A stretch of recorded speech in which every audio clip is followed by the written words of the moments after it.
আজি আপোনালোকৰ লগত মই অন্য এটা খবৰ শ্বেয়াৰ কৰিম। বিশেষকৈ আজিৰ খবৰটো হৈছে আমাৰ বেঞ্চাৰ স্কুলত যিসকল শিক্ষক কৰ্মচাৰী জড়িত হৈ তেখেতসকলে ফাৰ্টিকৰণৰ পৰা বঞ্চিত হ'ল, সেইসকল শিক্ষক কৰ্মচাৰীৰ কাৰণে খুব এটা গুৰুত্বপূৰ্ণ খবৰ আপোনালোকৰ লগত শ্বেয়াৰ কৰি আপোনালোকে স্কিপ নকৰি শেষলৈ ভিডিঅ'টো চাই থাকিব।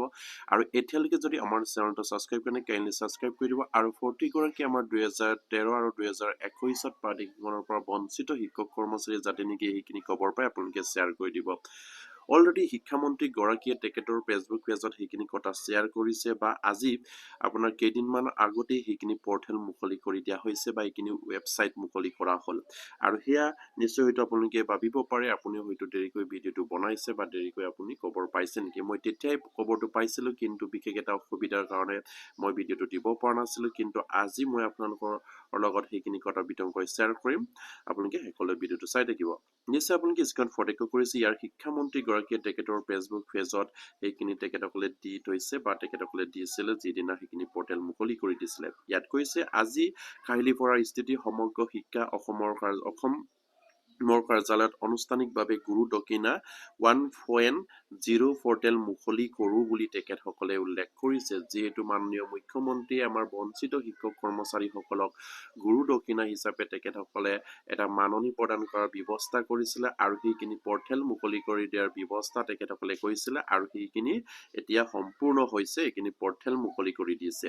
ইয়াত কৈছে, মাননীয় মুখ্যমন্ত্ৰী ডক্টৰ হিমন্ত বিশ্ব শৰ্মা ডাঙৰীয়াৰ দূৰদৰ্শী আৰু নেতৃত্ব গ্ৰহণ কৰা সেই পদক্ষেপৰ জৰিয়তে আমাৰ অফাৰ্ডিকৃত শিক্ষকসকলৰ ত্যাগ আৰু নিষ্ঠা সন্মান জনাই তেওঁলোকে এককালীন বিত্তীয় সাহায্য প্ৰদান কৰা হ'ব। আৰু যোগ্য শিক্ষকসকলে এতিয়াৰ পৰাই নিশ্চয় আপোনালোকে স্ক্ৰীনত ফটো কৰিছে, ইয়াত ৱেবছাইটটো দিয়া হৈছে আপোনাৰ গুৰু দক্ষিণা পৰ্টেল .org জৰিয়তে আবেদন কৰিব পাৰিব। যিসকল শিক্ষকে অথল সমৰ্পণেৰে আমাৰ শিক্ষানুষ্ঠানসমূহলৈ সেৱা আগবঢ়াইছে, তেওঁলোকৰ কল্যাণ আৰু মৰ্যাদা সুনিশ্চিত কৰিবলৈ আমি সদায় দয়াবদ্ধতা বুলি আমাৰ শিক্ষামন্ত্ৰীগৰাকীয়ে এইখিনি তেখেতৰ ফেচবুক পেজত সেই পৰ্টেলটো মুকলি কৰি বা সেই ৱেবছাইটটো মুকলি কৰি তেখেতসকলে সেইখিনি কৈছিলে। আৰু খুবেই এটা গুৰুত্বপূৰ্ণ বিষয় হয়তো নিশ্চয় আপোনালোকে ভাবিছে, গুৰু দক্ষিণা পৰ্টেলত কোন কোন আমাৰ বঞ্চিত শিক্ষক কৰ্মচাৰীসকলে তাত আবেদন কৰিব পাৰিব। নিশ্চয় আপোনালোকে জ্ঞাত, যিসকল আপোনাৰ 2013 আৰু 2021 বঞ্চিত যিসকল শিক্ষক কৰ্মচাৰী আছিলে, তেখেতসকলে সেইখিনি পৰ্টেলত গৈ তেখেতসকলে আবেদন কৰিব পাৰিব। হয়তো যিমানখিনি স্কুলত যিসকল কৰ্মচাৰীয়ে লাগি আছিলে বা তেখেতসকলৰ পষ্টখিনি প্ৰভিঞ্চিয়েলাইজ নহ'ল, সেই সকলোবিলাকেই যিমানখিনি এখন স্কুলৰ বিদ্যালয়ত বঞ্চিত হৈ থাকিলে, সেই সকলোকেই আপোনাৰ সেই পৰ্টেলত আপোনাৰ আবেদন কৰিব পাৰিব বা ৰেজিষ্টাৰ কৰি ল'ব পাৰিব। আৰু নিশ্চয়কৈ তাত উপযুক্তভাৱে সেইখিনি আপোনাৰ যিসকল শিক্ষক কৰ্মচাৰীৰ আপোনাৰ ডকুমেণ্ট পাতি লাগে সেইখিনি নিজৰ নিজৰ হাতত আছে, আৰু সেইখিনি আপোনালোকে দি তাত পৰ্টেলটোত আবেদন কৰিব লাগিব। আৰু সেইখিনি পৰ্টেলত আবেদন কৰাৰ পাছত যিমানখিনি বঞ্চিত শিক্ষক কৰ্মচাৰী আছে তাৰ হয়তো আপোনাৰ সঠিক সংখ্যাটো অসম চৰকাৰে গম পাব, আৰু তাৰ পাছত ডিচিশ্যন ল'ব যে কিমানকৈ টকা তেখেতসকলক গুৰু দক্ষিণা হিচাপে প্ৰদান কৰা হ'ব। সেইখিনি সেই আপোনাৰ বঞ্চিত শিক্ষক কৰ্মচাৰীৰ ওপৰত ডিপেণ্ড কৰি সেইখিনি হয়তো এমাউণ্টটো নিৰ্ধাৰণ কৰা হ'ব।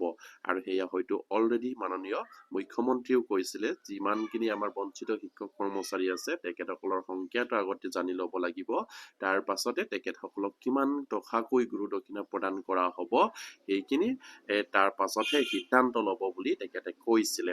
আৰু সেয়া প্ৰতিগৰাকী বঞ্চিত শিক্ষক কৰ্মচাৰী হয়তো সেইখিনি খবৰ অলৰেডি পাইছে। আৰু নিশ্চয়কৈ আমাৰ বঞ্চিত শিক্ষক কৰ্মচাৰীসকলৰ কাৰণে ভাল খবৰ, যিসকলে বঞ্চিত হৈ আছিলে তেখেতসকলে অলৰেডি ৱেবছাইটত গৈ আপোনালোকে ৰেজিষ্টাৰ কৰক। আপোনালোকৰ যিমানখিনি আপোনাৰ ডকুমেণ্ট পাতি যিখিনি বিচাৰিছে সেই ৱেবছাইটত গ'লে নিশ্চয় আপোনালোকে দেখা পাব। তাত প্ৰথমতে গৈ আপোনালোকে একাউণ্ট ক্ৰিয়েট কৰি ল'ব লাগিব। একাউণ্ট ক্ৰিয়েট কৰাৰ পাছত আপোনালোকে ডকুমেণ্ট পাতি আপলোড দিব লাগিব, আৰু হয়তো তাৰ পাছত ফাইনেল ছাবমিট আহিব। আৰু যিখিনি আহিব সেইখিনি নিশ্চয় আপোনালোকে পৰ্টেলত গ'লে দেখা যাব। আপোনালোকে সেইখিনি সোনকালে কৰক, আৰু নিৰ্দিষ্ট সময় তেখেতসকলে বান্ধি দিয়ে নাই, আমুক দিনৰ ভিতৰতে সেইখিনি কৰি শেষ কৰিব লাগে বুলি, কিন্তু সেই তেখেতসকলে বান্ধি দিয়া নাই। আৰু সেইবাবে আপোনালোকে লাহে ধীৰে কামবিলাক কৰিবলৈ চেষ্টা কৰক, ডকুমেণ্ট পাতি যোগাৰ কৰি। আৰু যিসকলে লাগি আছে তেখেতসকলে ন্যায় পাওক সেয়ে কামনা কৰিছোঁ। আৰু প্ৰতিগৰাকী বঞ্চিত শিক্ষক কৰ্মচাৰী যাতে নেকি আমাৰ সেইখিনি খবৰ পাই আপোনালোকে শ্বেয়াৰ কৰি দিব। আৰু এতিয়ালৈকে যদি আমাৰ চেনেলটো ছাবস্ক্ৰাইব কৰে কাইণ্ডলি ছাবস্ক্ৰাইব কৰি দিব। নমস্কাৰ, জয় আই।